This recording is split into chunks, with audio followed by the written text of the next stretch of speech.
Sometimes during the pandemic, right, it's like, I've been sitting here too long. I got to go somewhere warm with beaches and a big house, and enough with all these taxes, right? If it sounds like Florida, well, you're not alone. Companies and families are headed to the Sunshine State in droves this year, and that includes, at least for a hot second, our own Jane Wells, who is in Miami to let us all know. Who's doing this? A-Rod, what is it? Oh, you just, look, first of all, hot second, emphasis on hot right now, because it's just beautiful down here right now.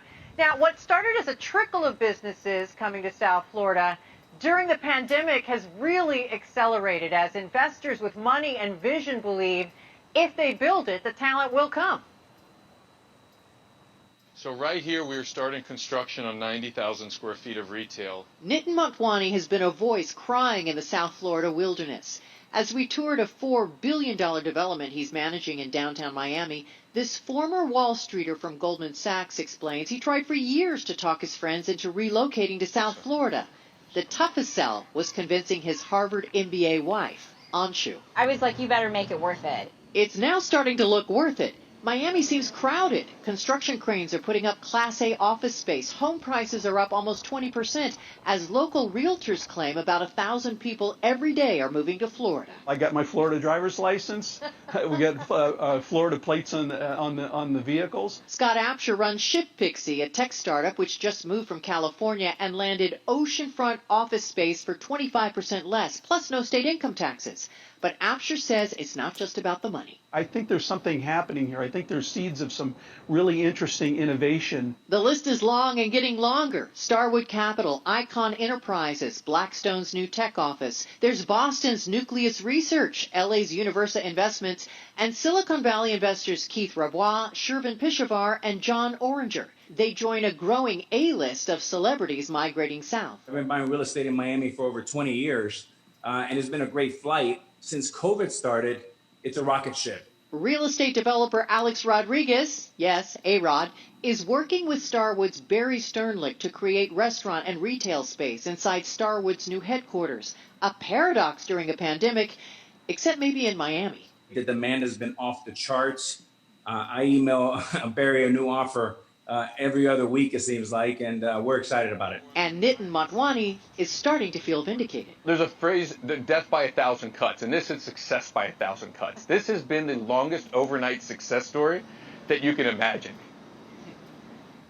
Motwani says he's seen the questions he gets from executives change from why Miami, which he calls surface questions or snorkeling, to now scuba diving questions like where can my kids go to school? But the big question is whether the momentum will continue after the pandemic. Shep? Palm Beach probably is has become known as one of the most expensive and robust high-end housing markets in the country. Last year there were 3 sales straddling $100 million. This year, tremendous amount of activity and a real dearth of supply. In many ways, New Yorkers are the foreign buyers of the Palm Beach real estate market. And it really stands out. We cover Element's footprint down there is something like 14 different housing markets, and Palm Beach has been one of the steadiest in terms of growth and price trends. Miami, which is a very different market, primarily condominiums, and a lot of new development, has also seen, since the end of the lockdown in Florida, a tremendous surge in activity. In our contract reports that we cover in Florida, 3 counties from Palm Beach down to Miami-Dade, and then on the Gulf Coast with St. Pete and Tampa, we've been seeing activity right after the lockdown, levels that are double. And in many ways, Florida is seeing, I think the federal salt tax that came into effect in early 2015, many in Florida were saying, when is this onslaught from the Northeast and high tax locations going to occur? And it sort of did, but after the lockdown, I think it was the sort of final straw, and really those markets are really moving.